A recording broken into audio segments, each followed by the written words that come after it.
अब ये आप अहमद ओवैस साहब, आप क्या कहते हैं? क्योंकि जाहिर है कि आपकी जमात को बहुत बड़ा खमियाजा भुगतना पड़ा है। ये जो सवालात सारे उठ रहे हैं, जो अदालत ने भी उठाए हैं, बार बार उठाए हैं, उसके ऊपर आपकी जमात क्यों मुतमईन नहीं कर सकी? क्या आप सियासी बुनियादों पे केस लड़ रहे थे या कानूनी बुनियादों पे लड़ने की कुछ कमी रह गई? बिस्मिल्लाहिर्रहमानिर्रहीम। देखिए, बात यह है, अगर सारी सिचुएशन को गौर से देखिए आप, और अभी जदूद साहब ने भी और ताज साहब ने मोहतरम है इजहार ख्याल किया है और इसी मौजू के ऊपर मैं आपके सामने ये कहूँगा कि देखिए, अगर आप इसमें ये भी सोच लें कि इसमें कुछ लैप्स था on the part of PTI कि उन्होंने इलेक्शन जो है वो वक्त पे जैसे करवाने थे, पहले जो नहीं हुआ उसके बाद ऑर्डर किए गए। अब ये देखिए, ऑर्डर में तो उन्होंने ये कहा कि इलेक्शन के जो रिज़ल्ट आया उनके ऊपर भी एतराज़ नहीं किया। उनको एतराज़, एक तो ये एतराज़ था कि जी वो अकबर बाबर साहब जो हैं उनको, वो मेंबर थे, उनको पार्टिसिपेट नहीं करने दिया गया। 14 और आ गए पीटीआई के कि जी हमें भी पार्टिसिपेट नहीं, इतना नहीं आई और पार्टिसिपेट नहीं करने दिया गया।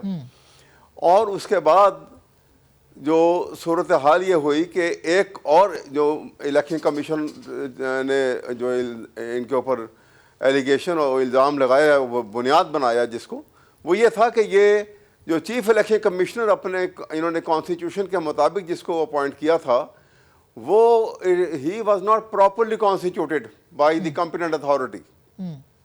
अब आप सोचिए, क्या इस बुनियाद के ऊपर आप 14 आदमी ने, और अगर इलेक्शन में उनको हिस्सा लेने नहीं दिया गया, उनकी बात मान ली गई, और chief election commission properly constituted अगर नहीं था, किसी कॉम्पिटेंट आदमी ने साइन नहीं किए थे उनके कहने के मुताबिक, तो क्या इसकी सज़ा जो है वो आप करोड़ों आदमियों को देंगे जो वोट मुंसलिक है एक बड़ी पॉलिटिकल पार्टी के साथ? ये तो बिल्कुल ऐसे है कि जैसे एक ने ट्रैफिक के लॉ की वायलेशन की हो और आप उसको सजाए मौत सुना दें। ये बिल्कुल ऐसा हुआ है।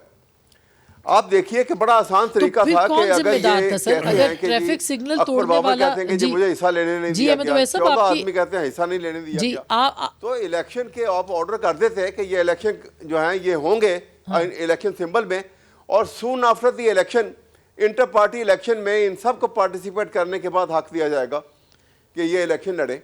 सर कानून कैसे बदल सकता है अहमद ओवैस साहब? मेरा सवाल ये है कि सिग्नल तोड़ने के ऊपर सजा, सर उसके अंदर तो साफ लिखा है कि अगर आप इलेक्शन नहीं कराएंगे आपको निशान नहीं मिलेगा।